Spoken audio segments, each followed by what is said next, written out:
Bismillahirrahmanirrahim. Alhamdulillahi rabbil alamin. Wa bihi nasta'in ala umuri dunya waddin. Wa salatu wassalamu ala sayyidil mursalin wa imamil muttaqin sayyidina wa maulana Muhammadin wa ala alihi wa sahbihi ajma'in. Allahumma salli wa sallim ala sayyidina Muhammad miftah babi rahmatillah adada ma fi ilmillah salatan wa salaman daimaini bidawami mulkillah wa ala alihi wa sahbihi wa man wala wa la hawla wa la quwata illa billah. Alhamdulillah, segala puji semata dan senantiasa terhatur kehadirat Allah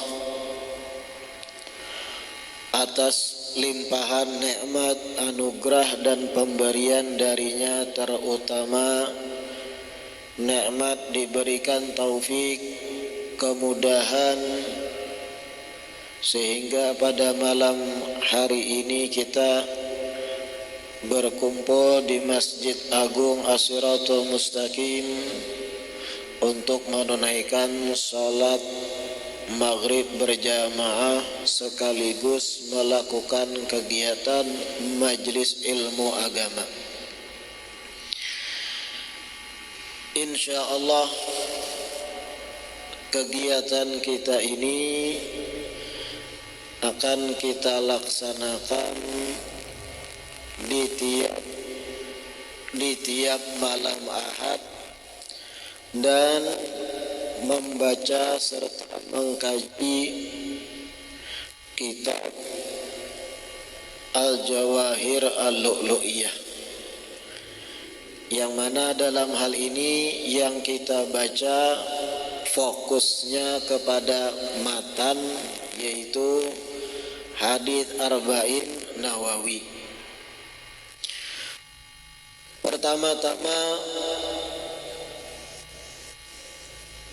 Pertama-tama kita harus paham bahwasanya duduk di majelis ilmu itu satu bentuk daripada amal soleh. Duduk belajar ilmu agama itu salah satu bentuk ibadah dan amal saleh.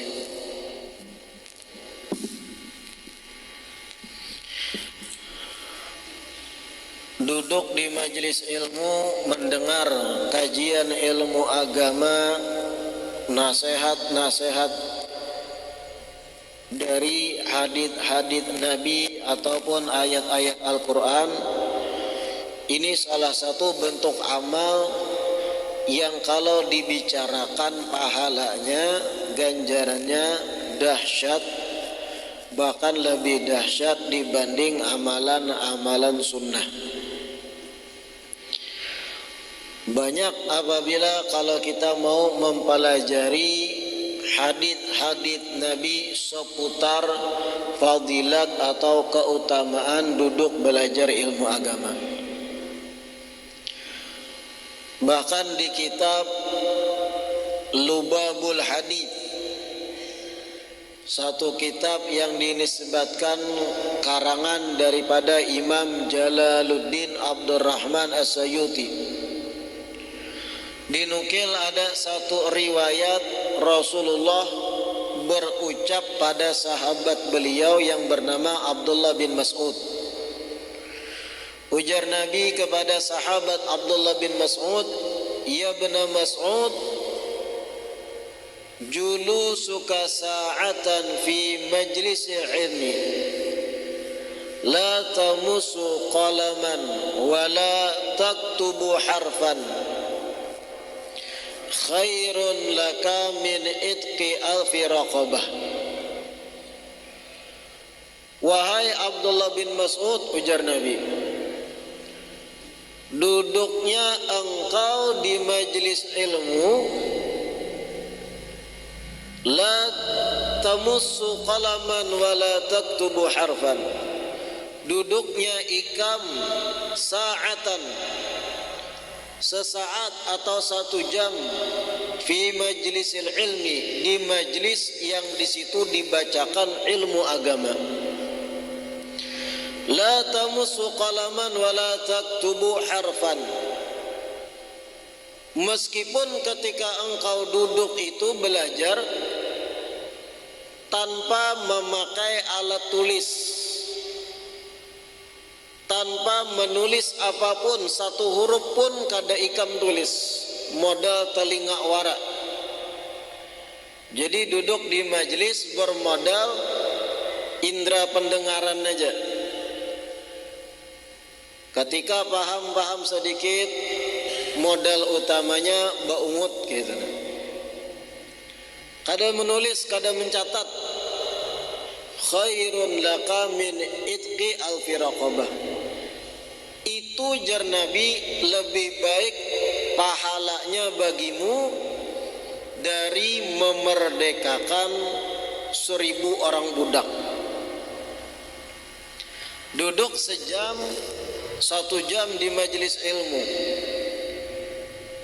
kada mencatat, kada menulis, mendengar aja, itu lebih baik jar Nabi, lebih besar pahalanya dari memerdekakan 1000 hamba sahaya.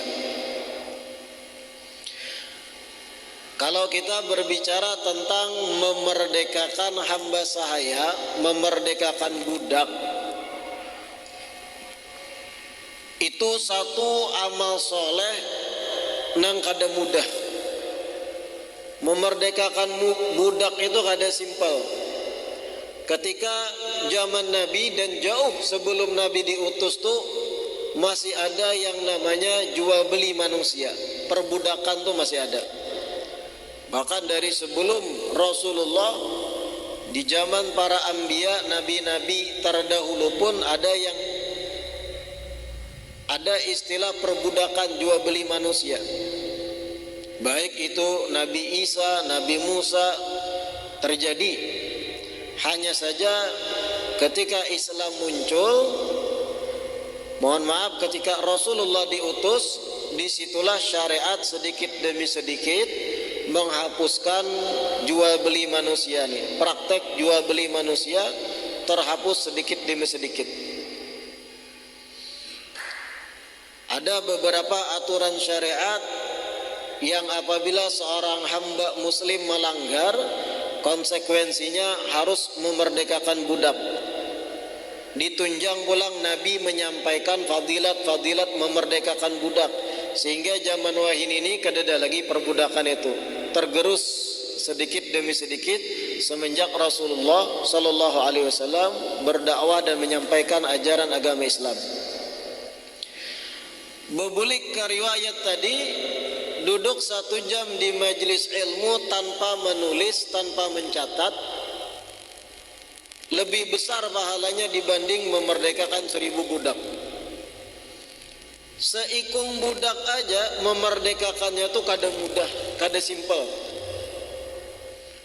Pertama-tama kita harus menungkari budak itu, harus jadi hak milik kita. Tukari dulu, pakai duit seorang. Setelah di bawah kepemilikan pian, baru pian sah memerdekakan inya. Anta hurrun fi sabilillah. Engkau wahai budak bebas di jalan Allah. Itu artinya seikung budak itu ketika pian hendak memerdekakannya membutuhkan biaya, harus keluar duit. Kalau seandainya ditaksir-taksir harga budak itu seikung 10 juta rupiah, dan jelas lebih, kita mentaksir-taksir aja. Dan harga budak tuh beda-beda tergantung kualitas budaknya. Budak yang bina kurus-kurus, ceking, tampur angin rabah, ya 8 juta lah. Yang bina ototnya kuat, prima masih, kuat begawian, kuat beangkat-angkat, masih kuat bangkatan kayu ulin, bangkirai dan yang lain, larang harganya, ya mungkin 20 jutaan atau bahkan lebih. Kita kira-kira seandainya satu budak aja harganya 10 juta, memerdekakan 1000 budak berarti harus mengeluarkan 10 juta kali 1000. Berapa itu? 10 juta kali 1000 itu berapa? 10 juta itu berapa nolnya? Tambahi pulang 3 nolnya kali 1000. 10 juta kali 1000 10 miliar. Banyak atau sedikit itu? Banyak, 10 M itu. Artinya pahala memerdekakan 1000 budak itu bagaikan pian beramal mengeluarkan 10 miliar. Itu kalau kita anggap satu budak itu 10 juta. Sedangkan pian sekedar duduk di majelis ilmu mendengar kajian ilmu agama, mendengar bacaan-bacaan, papadahan-papadahan seputaran ilmu agama, duduknya pian itu lebih dahsyat pahalanya dibanding mengeluarkan sekian miliar duit untuk memerdekakan budak. Oleh karenanya kada sembarangan seseorang yang diberikan taufik dan kemudahan untuk mau duduk belajar dan menuntut ilmu di majelis ilmu agama. Kitab yang akan kita kaji ini fokusnya kena kepada matan, yaitu Hadits Arba'in Nawawi. Hanya saja dalam syarah atau penjelasannya ulun lebih memegang dan memakai kitab Al-Jawahir Al-Lu'lu'iyah karangan Syekh Muhammad Al-Jurdani, karena syarah Al-Jawahir Al-Lu'lu'iyah ini dipakai oleh banyak masyayikh kami, guru-guru kami, baik ketika di pesantren di Indonesia atau di Tarim di Yaman Hadramut. Mengawali dari kitab Hadits Arba'in Nawawi, sang pengarang yaitu Al-Imam Faridud Dahri, Syekh An-Nawawi mengawali dengan lafaz Bismillahirrahmanirrahim. Alhamdulillahi Rabbil Alamin, Qayyumis samawati wal ardin, Mudabbiril khalaiki ajma'in, Ba'ithir rusuli, salawatuhu wa salamuhu alaihim ilal mukallafin, lihidayatihim wa bayani syara'i'iddin, bidalailil qad'iyyati wa wadihatil barahin, ahmaduhu ala jami'i ni'amihi wa as'aluhul mazida min fadlihi wa karamih. Beliau mengawali kitabnya dengan lafaz Bismillahirrahmanirrahim, dengan menyebut nama Allah yang Maha Pengasih lagi Maha Penyayang. Dan begitulah para ulama itu ketika mengawali karangan-karangan kitab-kitab ilmiahnya, pasti diawali dengan lafaz basmalah.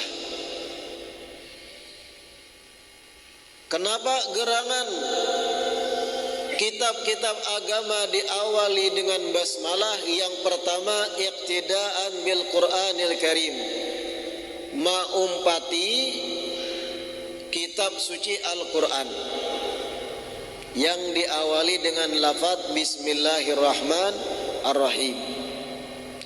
Yang kedua, alasannya ada satu riwayat hadits Nabi menyampaikan, kullu amrin dzibalin la yubda'u fihi bi bismillahirrahmanirrahim fahuwa aghta.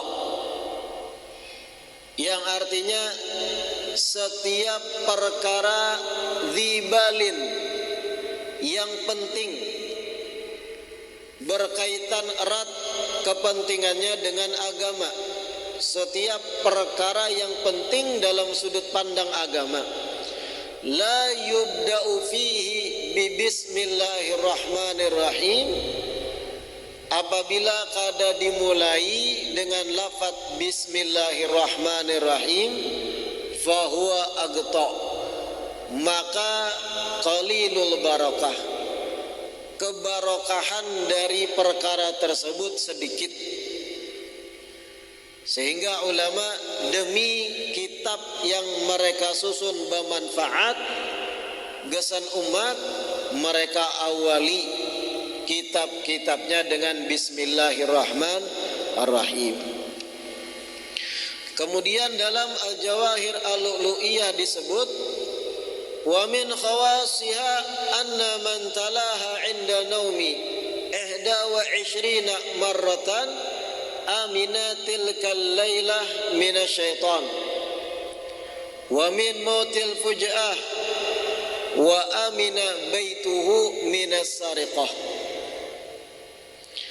Termasuk khususiat atau keistimewaan bismillahirrahmanirrahim, sesungguhnya siapa orang yang membaca lafaz bismillahirrahmanirrahim ketika inya hendak guring sebanyak 21 kali inya baca sebelum guring, bismillahirrahmanirrahim, bismillahirrahmanirrahim, bismillahirrahmanirrahim, 21 kali dibaca sebelum guring.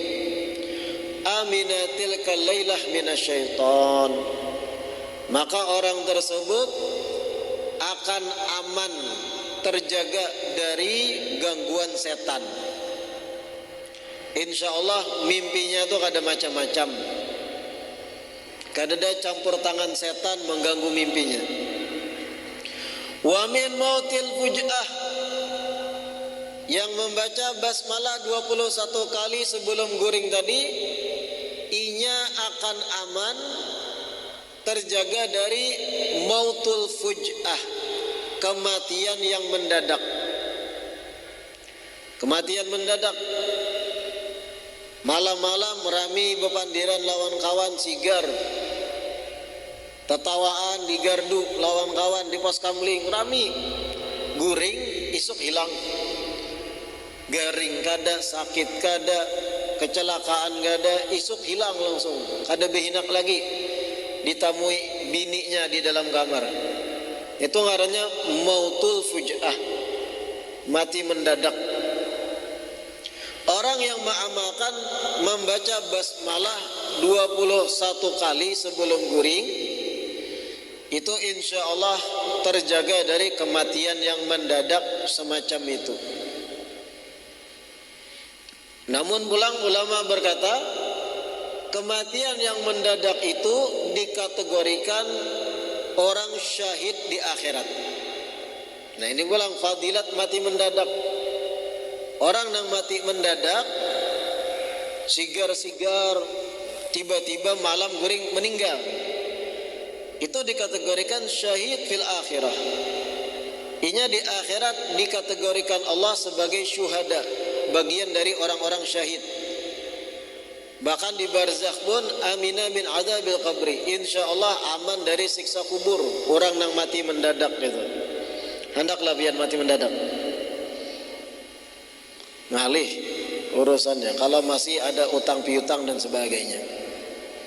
Yang terakhir, wa amina baituhu minas sariqah, orang yang membaca basmalah 21 kali sebelum guring, rumahnya akan terjaga aman minas sariqah, dari pencurian,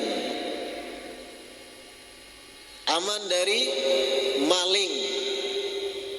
Nah ini bagus diamalkan bagi orang sugih di antara kita. Orang sugih itu kan kadang guring gin cemas tuh nah. Kalau bina jendela manakah dibongkar orang, atau mobil manakah nang hilang di garasi dan sebagainya. Hendak damai, aman, tentram, guring, amalakan baca basmalah sebelum guring 21 kali. Itu disebut dalam kitab Al-Jawahir Al-Lu'lu'iyah. Kemudian lagi fadilat basmalah ini, dan ini banyak diamalkan oleh para santri-santri di pesantren. Kila inna man katabaha fi awwali yaumin minal muharrami mi'atan wa thalatha asyrata marratan wa hamalaha lam yanalhu makruhun huwa wa ahluhu lam yanalhu makruhun huwa wa ahla baitihi muddata umrih. Siapa orang yang menulis Bismillahirrahmanirrahim di hari pertama bulan Muharram, 1 Muharram tahun baru Islam, 1 Muharram inya menulis Bismillahirrahmanirrahim di kertas mi'atan wa thalatha asyrata marrah, inya tulis sebanyak 113 tulisan Bismillahirrahmanirrahim. 113 basmalah inya tulis di satu kertas, 1 Muharram ditulisnya. Wa hamalaha, kemudian setelah inya tulis 113 itu, inya bawa kertas tersebut, lam yanalhu makruhun huwa wa ahla baitihi, insyaallah orang tersebut dan keluarganya tidak akan tertimpa perkara nang kada dikatujui, kada ditimpa perkara hal yang inya kada katuju. Muddata umri, selama inya hidup, sepanjang umurnya. Nah, ini ada di kitab. Dan ini banyak biasanya santri-santri di ma'had atau pesantren menulis 1 Muharram. Menjadi sabab terjaganya seseorang. Hakikatnya Allah yang menjaga. Cuman dengan sabab barokah basmalah tadi, inya terjaga dan keluarganya dari hal yang kada dikehendaki. Dan banyak lagi disebut di sini fadilat-fadilat dari lafaz Bismillahirrahmanirrahim. Kemudian beliau lanjutkan, Alhamdulillahirabbil alamin, segala puji bagi Allah Tuhan semesta alam.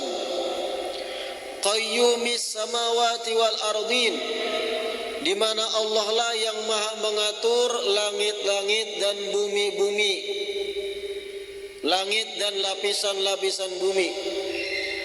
Mudabbiril khalaiqi ajma'in, dan dialah Allah yang maha mengatur seluruh makhluk-makhluk.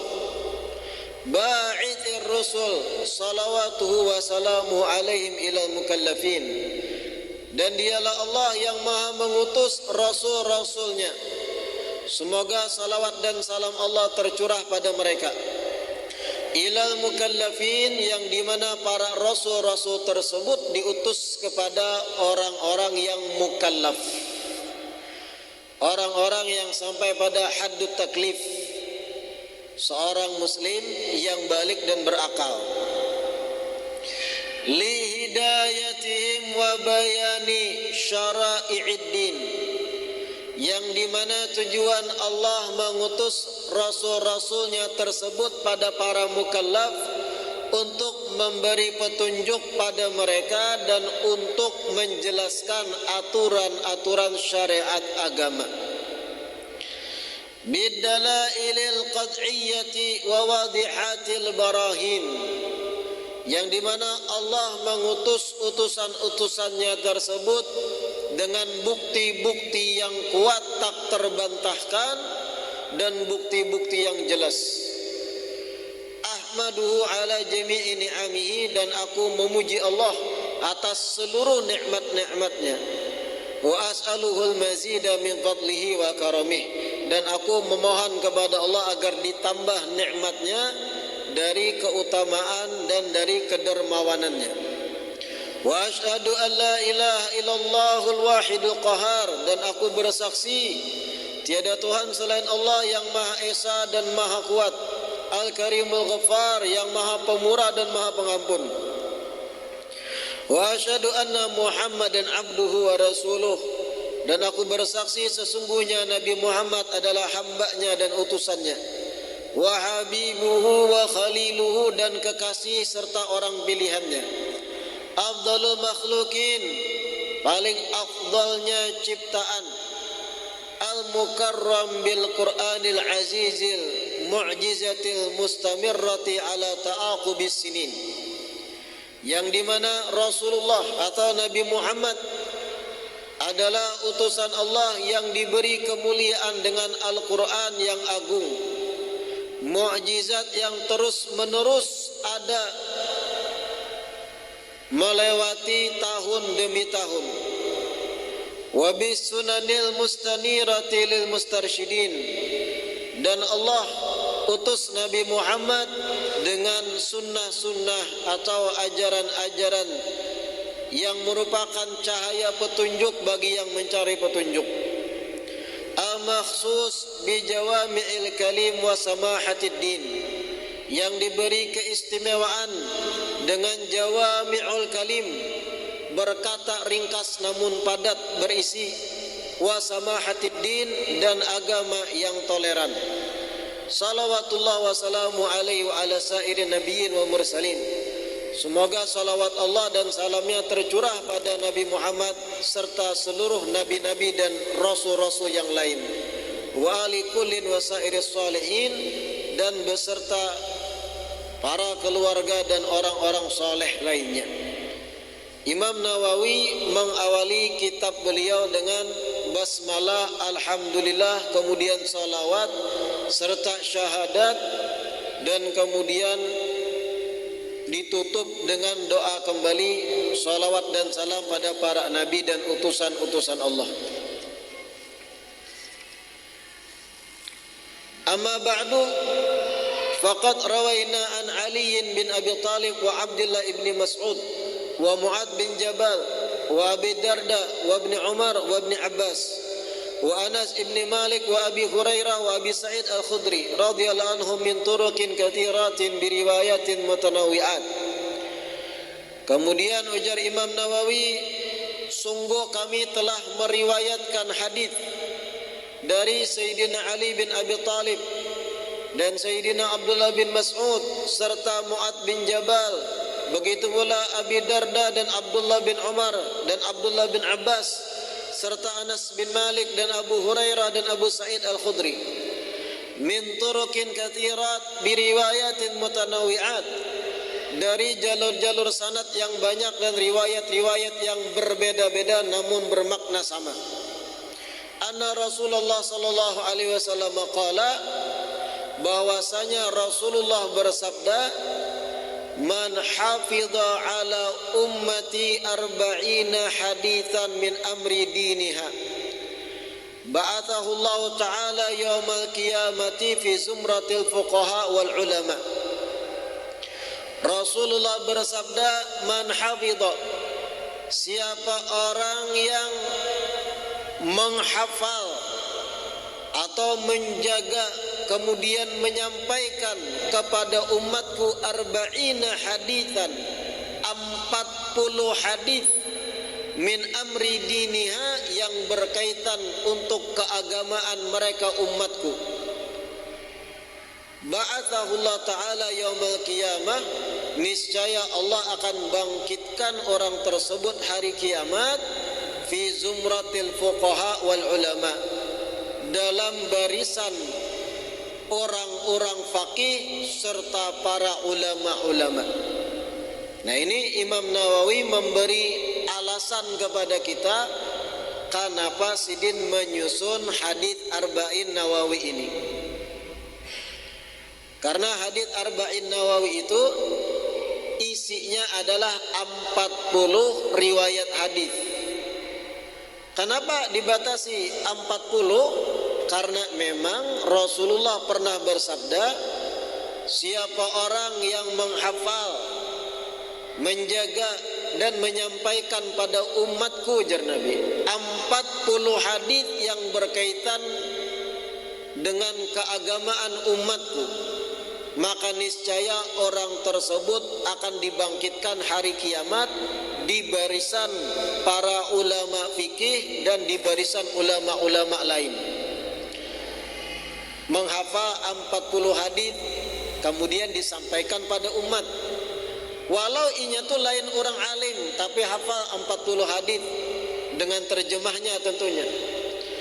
Inya sampaikan, inya tablik, sampaikan pada orang-orang banyak dari umat Nabi. Orang kaya itu, jar Nabi, hari kiamat dibangkitkan di barisan para ulama-ulama yang besar, bagaikan ulama besar inya kena hari kiamat. Padahal di dunianya orang awam biasa, tapi hafal, ingat 40 hadis kemudian ia sampaikan pada umat. Wa fi riwayatin ba'athahu Allah Ta'ala faqihan aliman. Riwayat lain menyebut yang menghafal 40 hadis tadi dan menyampaikannya pada umat, Allah akan bangkitkan orang tersebut sebagai orang yang faqih, sebagai orang yang alim. Bukan sekedar di barisan orang faqih, orang alim, tapi inyanya dibangkitkan sebagai orang alim, sebagai orang faqih. Wa fi riwayati Abi Darda, dan di riwayat jalur sanad Abi Darda, wa kuntu lahu yaumal qiyamah syafi'an wa syahida. Siapa orang yang menghafal 40 hadis dan menyampaikan pada umat, menurut riwayat Abu Darda, Nabi melanjutkan, aku kelak hari kiamat yang akan menjadi penolongnya dan aku akan menjadi saksi atas kebaikannya. Wa fi riwayat Ibnu Mas'ud, dan riwayat Ibnu Mas'ud lain pulang fadilatnya, qila lahu udkhul min ayyi abwabil jannati syi'ta. Akan dikatakan pada orang tersebut yang hafal 40 hadis, silahkan ikam masuk ke dalam sorga dari pintu nang ikam pilih sorang, dari gerbang sorga nang ikam kahandaki, tasarah ikam. Siapa orang yang hafal 40 hadis tadi, walau hadis nang handap-handap lah, kada mesti nang panjang, hadis nang handap-handap tapi 40, kada banyak, kada 40 itu. Ada riwayat hadis yang berbunyi la taghdab, handap benar, artinya jangan marah. Walakal jannah, maka bagimu sorga. Sebuting dah. Cari lagi nang handap-handap, habali itu. Idza tata'aba ahadukum fayaruddahu mastata. Dua. Siapa orang di antara kalian yang menguap fayaruddahu mastata, maka ujar Nabi, usir uap tersebut semampu inya. Amun kawat tahani jangan sampai tak uap gitu. Dua dah. Nah handap-handap. Asal bujur hadis. Jangan hadis yang maudhu, yang jelas sahih atau hasan atau dhaif, tetapi muayyad, diperkuat dengan banyaknya riwayat. Kada banyak 40 itulah. Nah ini alasan Imam Nawawi menyusun hadis arba'in beliau. 40 hadis yang mana dipilih oleh Imam Nawawi dari sekian ribu hadis yang banyak. Dipilih sidin yang mana penting dan sifatnya pokok, wajib atau sangat layak dipelajari oleh umat Islam, masukkan sidin dalam kitab. Lalu tersusunlah hadis arba'in ini, hadis 40 Imam Nawawi. Wa fi riwayat Ibnu Umar kutiba fi zumratil ulama wa husyira fi zumratil syuhada.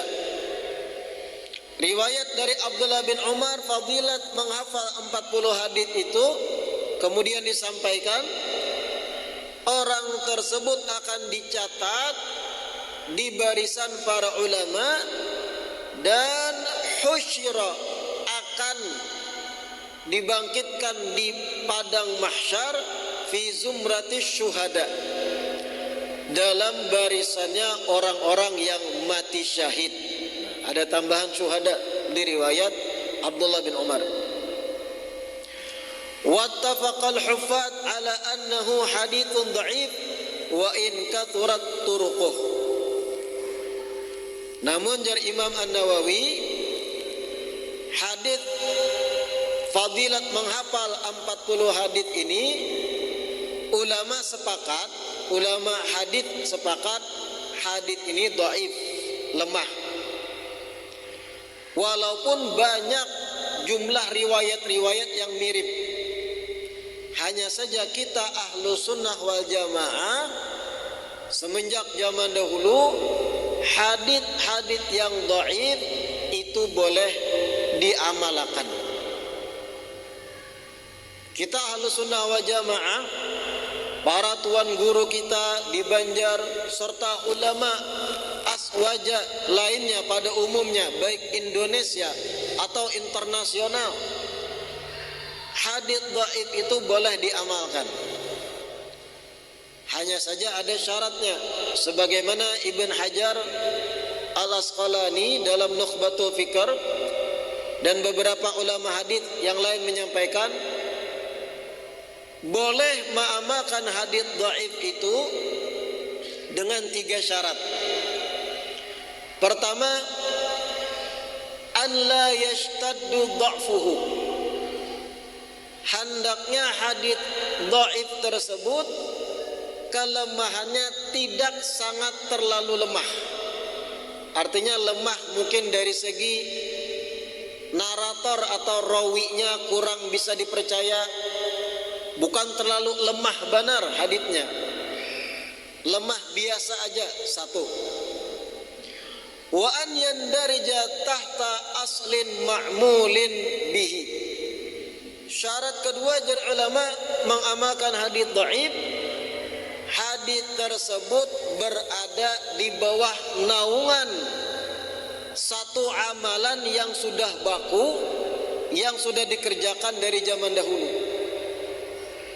Contoh, salat adalah ibadah yang baku, hadits mutawatirnya ada, hadis sahihnya berduyau ibadah salat. Tiba-tiba ada satu riwayat hadits dhaif berbicara tentang fadilat salat tertentu kayak itu. Karena ini masih berada di naungan salat, maka boleh dipakai selama haditsnya kada dhaif benar. Karena masih berada di bawah naungan amal yang sudah ma'mul, perbuatan yang sudah digawi mulai bahari, yaitu ibadah salat. Yang ketiga jar ulama, syarat mengamalkan hadits dhaif itu an la ya'taqida sihhatahu inda amalih. Hendaknya yang mengamalkannya kada meyakini 100% yang inya gawi itu memang dari Nabi. Karena memang lemah tadi, ada kemungkinan itu kada benar, sehingga kada kawa 100% diyakini. Pada intinya ahlu sunnah wal jamaah dalam mengamalkan hadits dhaif itu boleh. Nah, di sini letak perbedaan besar kita dengan segelintir kelompok orang yang terkadang banyak menyalah-nyalakan amalan kita. Nang sudah mulai bahari kita gawi.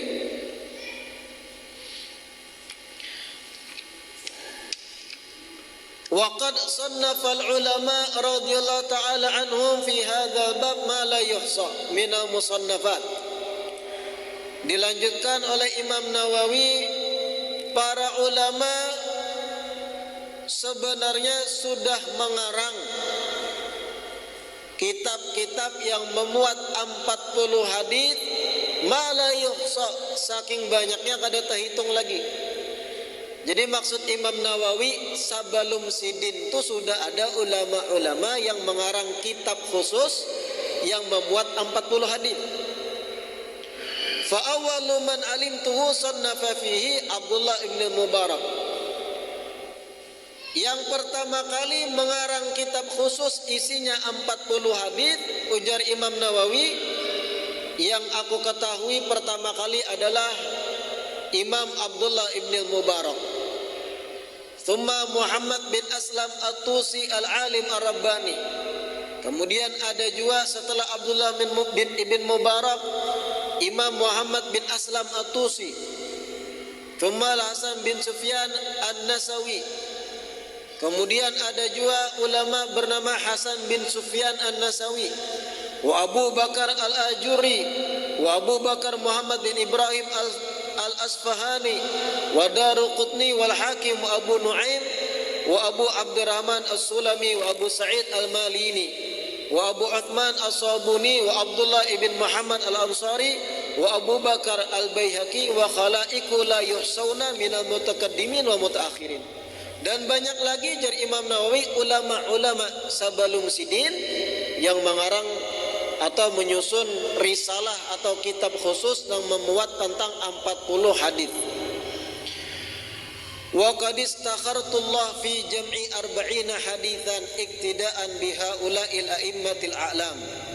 Sedangkan aku jar Imam Nawawi, aku sudah meminta petunjuk kepada Allah, istikharah, untuk umat jua mengumpulkan 40 hadis sebagai peneladanan kepada mereka imam-imam besar sebelum sidin, wa hufadzil Islam, mereka-mereka yang hafal ribuan hadis. Wa qad ittafaqal ulama ala jawazil amal bil hadits dhaif fi fadailil amal. Dan sungguh para ulama itu sepakat boleh mengamalkan hadis dhaif dalam fadailil a'mal, amal-amal yang sifatnya bukan pokok yang wajib. Wa ma'a hadza falaysa i'timadi ala hadzal hadits. Namun besertaan dengan ini, tumpuanku jar Imam Nawawi mengarang atau menyusun arba'in sidin ini bukan gara-gara hadis yang tadi, keutamaan 40 hadis menghafal tadi, bal ala qaulihi sallallahu alaihi wasallam fil ahadits sahihah. Akan tetapi tumpuan sebab aku menyusun kitab ini adalah sabda Nabi di dalam hadis-hadis yang sahih, liyuballighi syahid minkumul ghaiba, yaitu ucapan Nabi yang berbunyi, hendaknya orang yang menyaksikan langsung menyampaikan pada mereka yang kada hadir. Ujar Nabi, hendaknya orang yang mendengar langsung ucapan sidin, yaitu para sahabat, menyampaikan pulang kepada yang kada mendengar langsung. Wa qaulihi sallallahu alaihi wasallam, naddarallahu imra'an sami'a maqalati fawa'aha fa'addaha kama sami'aha. Dan tumpuan sebab sidin selanjutnya mengarang ini sabda Nabi yang lain yang berbunyi, naddarallahu imra'an, Allah akan membuat cerah wajah seseorang, sami'a maqalati, yang mendengar ucapanku, fawa'aha, kemudian dihafal olehnya, fa'addaha kama sami'aha, kemudian setelah inya hafal, inya sampaikan kepada orang, kama sami'aha, sesuai apa yang inya dengar. Nah, ini dua sebab aku mengarang kitab ini jar Imam Nawawi. Bukan hanya karena keutamaan hafal hadis 40 tadi sebelumnya yang kita baca, tapi perintah Nabi, liyuballighi syahid minkumul ghaib, hendaknya orang yang menyaksikan langsung menyampaikan pada yang kada mendengar.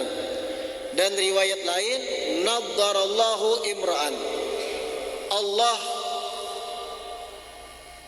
mudah-mudahan Allah memberi cahaya cerah di wajah seseorang yang mendengar sabdaku, jar Nabi, kemudian inya hafal, kemudian inya sampaikan kepada orang lain sesuai dengan apa yang inya dengar. Makanya ujar ulama, orang-orang yang hafal hadis itu mutakhassisin fil ahadits, orang-orang yang beristilah mengkhususkan belajar ilmu hadis, riwayat-riwayat hadis, menghafali, mengingat.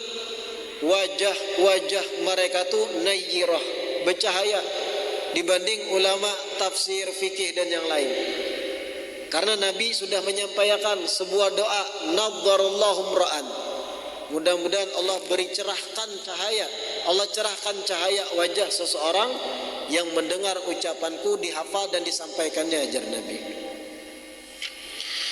Nah, ini muqaddimah daripada hadits Arba'in Nawawi. Thumma minal ulama man jama'al arba'ina fi usuluddin wa ba'duhum fil furu' wa ba'duhum fil jihad wa ba'duhum fi zuhdi wa ba'duhum fil adab wallahu a'lam.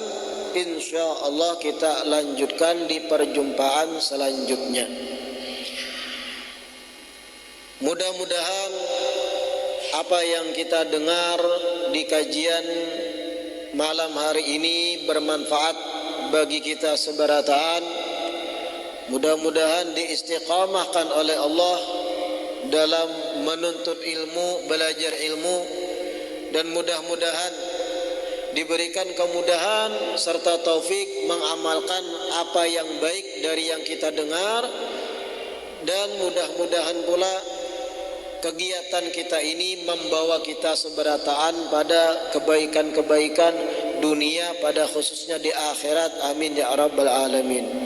Wallahu a'lam. Adzan.